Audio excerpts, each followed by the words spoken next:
Your Excellencies, ladies and gentlemen, I am grateful for the opportunity to meet in such a remarkable setting the political and civil authorities of the Czech Republic and the members of the diplomatic community. I warmly thank President Klaus for his kind words of greeting in your name. I also express my appreciation to the Czech Philharmonic Orchestra for the musical performance which opened our gathering and which eloquently expressed both the roots of Czech culture and the outstanding contribution which this nation has made to European culture. My pastoral visit to the Czech Republic coincides with the 20th anniversary of the fall of the totalitarian regimes in Central and Eastern Europe, and the Velvet Revolution which restored democracy to this nation. The euphoria that ensued was expressed in terms of freedom. 2 decades after the profound political changes which swept this continent, the process of healing and rebuilding continues, now within the wider context of European unifications and an increasingly globalized world. The aspirations of citizens and the expectations placed on governments called for new models of civic life and solidarity between nations and peoples, without which the long-desired future of justice, peace and prosperity would remain elusive. Such desires continue to evolve. Today, especially among the young, the question again emerges as to the nature of freedom gained. To what end is freedom exercised? What are its true hallmarks? Every generation has a task of engaging anew in the arduous search for the right way to order human affairs, seeking to understand the proper use of human freedom. And while the duty to strengthen structures of freedom is vital, it is never enough. Human aspirations soar beyond themselves, beyond what any political or economic authority can provide, towards a radiant hope that has its origin beyond ourselves. It is encountered within as truth and beauty and goodness. Freedom seeks purpose. It requires conviction. True freedom presupposes the search for truth, for the true good, and hence finds its fulfillment precisely in knowing and doing what is right and just. Truth, in other words, is a guiding norm for freedom, and goodness is freedom's perfection. Aristotle defines the good as that at which all things aim, and went on to suggest that so it is worthwhile to attain the end merely for one man, it is fine and more good-like to attain it for a nation or for city-states. Indeed, the lofty responsibility to awaken receptivity to good and goodness falls to all leaders, religious, political and cultural, each in his or her own way. Jointly we must engage in the struggle for freedom and the search for truth, which either go together hand in hand or together they perish in misery. For Christians, truth has a name, God, and goodness for Christians has a face, Jesus Christ. The faith of Christians from the time of St. Cyril and Methodius and the early missionaries has in fact played a decisive role in shaping the spiritual and cultural heritage of this country. It must do likewise in the present and into the future. The rich patrimony of spiritual and cultural values, each finding expression in the other, has not only given shape to the nation's identity, but has also furnished it with the vision necessary to exercise a role of cohesion at the heart of Europe.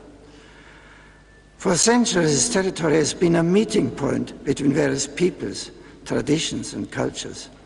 As we are all aware, it has known painful chapters and carries the scars of tragic events born of misunderstanding, war and persecution.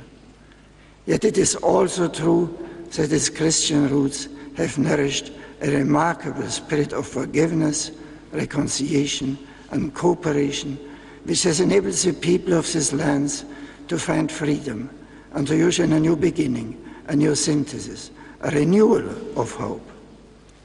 Is it not precisely this spirit that contemporary Europe requires? Europe is more than a continent. It is a home. And freedom finds its deepest meaning in a spiritual homeland, with full respect for the distinction between the political realm and that of religion, which indeed preserves the freedom of citizens to express religious belief and live accordingly. I wish to underline the irreplaceable role of Christianity for the formation of the conscience of each generation and the promotion of a basic ethical consensus that serves every person who calls this continent home. In this spirit, I acknowledge the voice of those who today, across this country and continent, seek to apply their faith respectfully yet decisively in the public arena, in the expectation that social norms and policies be informed by the desire to live by the truth that sets every man and woman free.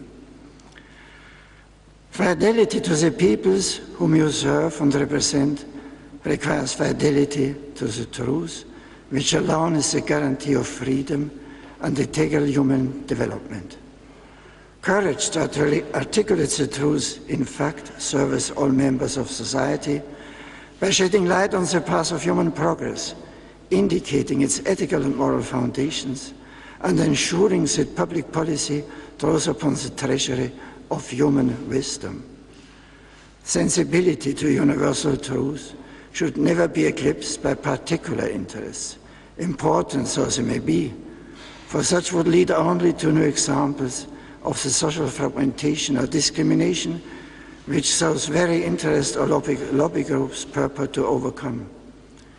Indeed, far from threatening the tolerance of differences or cultural plurality, the pursuit of truth makes consensus possible, keeps public debate logical, honest and accountable, and ensures the unity which vague notions of integration simply cannot achieve. In the light of the Church's tradition of temporal, intellectual and spiritual charity, I am confident that members of the Catholic community, together with members of other churches, ecclesial communities and religions, will continue to pursue development goals that possesses a more human and humanizing value both in this nation and beyond. Dear friends, our presence in this magnificent capital, which is often spoken of as the heart of Europe, prompts us to ask in what that heart consists. While there is no simple answer to that question, surely a clue is found in the architectural jewels that adorn the city. The arresting beauty of its churches, castles, squares and bridges cannot but draw our minds to God. Their beauty expresses faith, their epiphanies of God that rightly leave us pondering the glorious marvels to which we creatures can aspire when we give expression to the aesthetic and semiotic aspects of our innermost being. How tragic it would be if someone were to behold such examples of beauty, yet ignore the transcendent mystery to which they point. The creative encounter of the classical tradition and the gospel gave birth to a vision of man and society attentive to God's presence among us. In shaping the cultural patrimony of this continent, it insisted that reason does not end with what the eye sees, but rather is drawn to what lies beyond, that for which we deeply yearn, the spirit, we may say, of creation.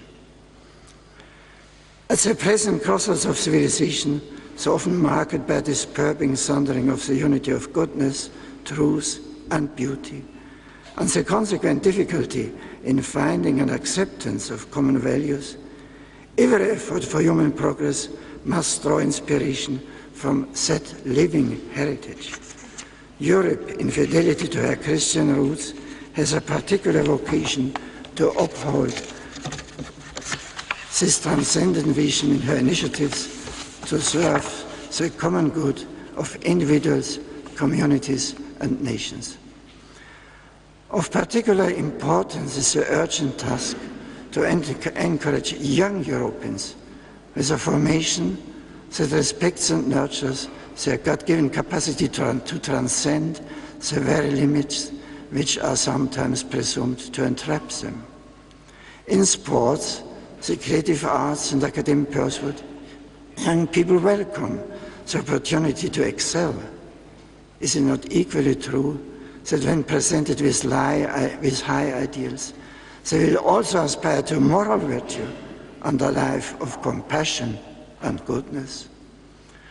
I warmly encourage parents and community leaders who expect authorities to promote the values which integrate the intellectual, human, and spiritual dimensions of a sound education worthy of the aspirations of our young.